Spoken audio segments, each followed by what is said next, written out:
Good morning, everyone. I have been up bright and early this morning and am ready to get into day 3 of my 40-day video challenge vlog. And today I want to talk about, first of all, how successful I was on my accomplishing all the to-dos on my task list from yesterday. I also want to talk about what it's like to be a startup entrepreneur that has a 9-month-old baby. And that could probably be like an hour-long vlog, but I'm going to try to just give you some highlights with what I'm experiencing right now. And then I'm going to wrap it up by talking about the single most important thing that I need to accomplish today, which is not one of the things from yesterday. It's a new thing on the list. So here we go. I'm in this nice peaceful area that's outside of our loft, and I have green trees and things around me. If you hear some sounds of the city, that's because we live in downtown San Diego, and so it's still quiet enough that there's not too much going on, but you might hear some buses or some garbage trucks, and that's just part of the ambiance. So a recap of what I was able to accomplish yesterday. The most important thing, which was messaging all of our Kickstarter backers and making sure that everyone's been taken care of. I did that, which was great. I changed my email address so that they're going to come to my business email instead of my personal email in the future, and I've been handling customer concerns. And for me, customer support and the relationship that we have with our customers is extremely important. And I feel like it's one of the things that is a non-negotiable for me. I do not believe in anonymous brands. I think that if you're going to be a company today, if you're going to be a business today that's going to serve customers, whether that's business customers or consumer customers, whoever your customer is, that's the front line, and you've got to be on top of it.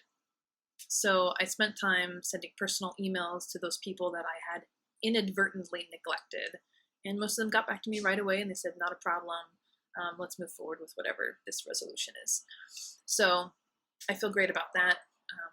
If I didn't take care of that, that would just be sitting in the back of my mind as this like awful weight on my soul. So we did that. I feel great.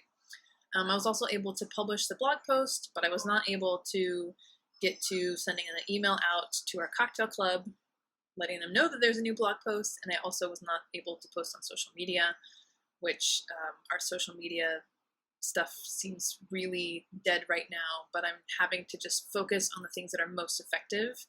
And social is really good for, we've discovered, for helping people become aware of our brand, but it is kind of a long tail cycle in terms of how they begin to engage with us. So I'm focusing on a lot of other things in terms of like the conversion side of the funnel right now, because we need to drive revenues. It's like a super slow summer for us. And so I know that I need to get to it. I'll get to it eventually. What else was I able to accomplish? I think that might be it. That might be it. I did not. So the things that are left is I need to set up my wholesale accounts. I need to send an email, post to socials, and I need to hire my assistant, because once I do that, they'll be able to take over a lot of that customer support and also some of the administrative tasks around publishing content. So I'm probably not gonna be able to do that today. The kids are out of school until next Tuesday, so I'm gonna try to squeeze that in at some point. Okay, next. What it's like to be a startup entrepreneur with a 9-month-old baby. I have 2 kids. I have a 9-month-old and I have a 3-year-old daughter.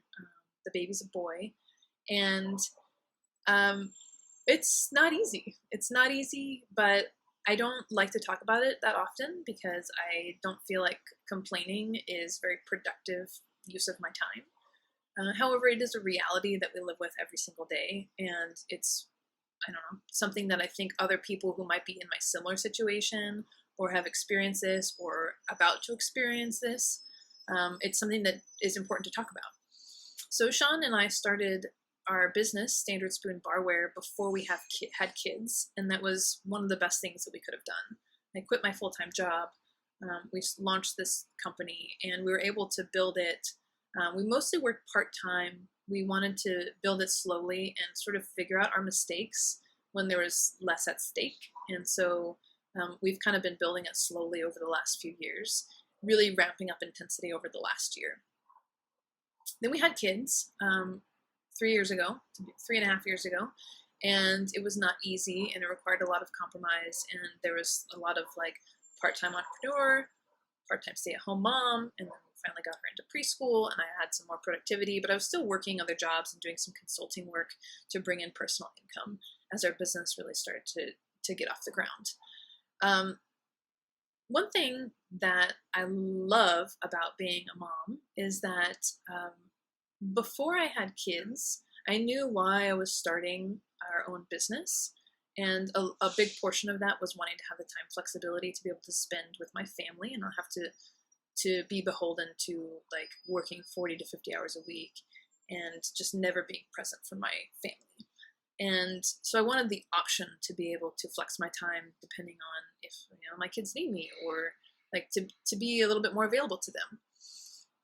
And so I knew why I was doing that, but then once I had kids, it became like a real reality. I was like, oh yeah, I realized again, like this is what I'm doing this for. And then actually having the babies added a certain amount of levity, a certain amount of weight to all of the work that I was doing for the business.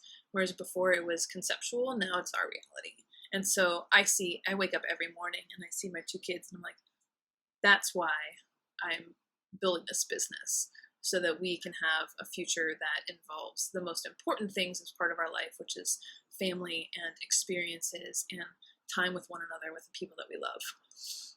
That's a little bit of my why, and we'll talk about that more later. But the other thing is that becoming a mom is kind of like this 24/7 nonstop boot camp in productivity. It trains you to be like the hardest working, highest performing entrepreneur that you possibly can be. And part of that's because it is so hard. It is so hard, especially when you're like have a new baby, to do these things. But you don't really have an outlet for complaining about it. You just kind of have to suck it up and deal with it. And that's because everyone does this. I mean, unless you haven't had kids yet, or you've decided to make the choice to not have children, which is totally fine. But those of you that do have kids, like, yes, there are people that care about you, and your mom will always listen to you about how hard it is, and she'll say, oh yeah, I remember how hard that was when I had kids. But it's still very, very, very distant in their mind. It's like 30 years ago. And that's, I think that we forget a little bit, the longer that we've been away from this current situation, how challenging it really is.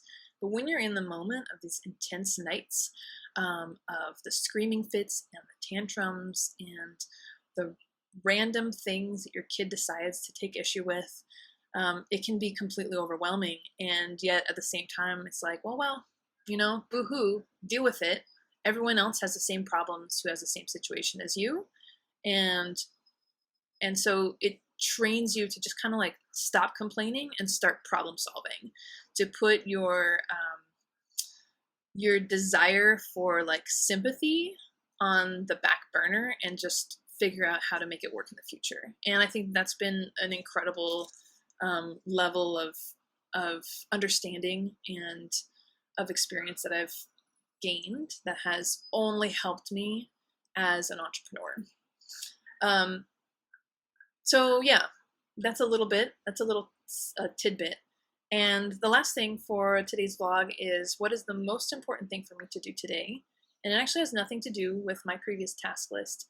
It has to do with my kids. And my 9-month-old son, to be exact, he should be at the age where he can be sleeping through the night, and yet he goes to bed at 6:30, woke up at 10:30, woke up at 3:30, woke up at 5:30.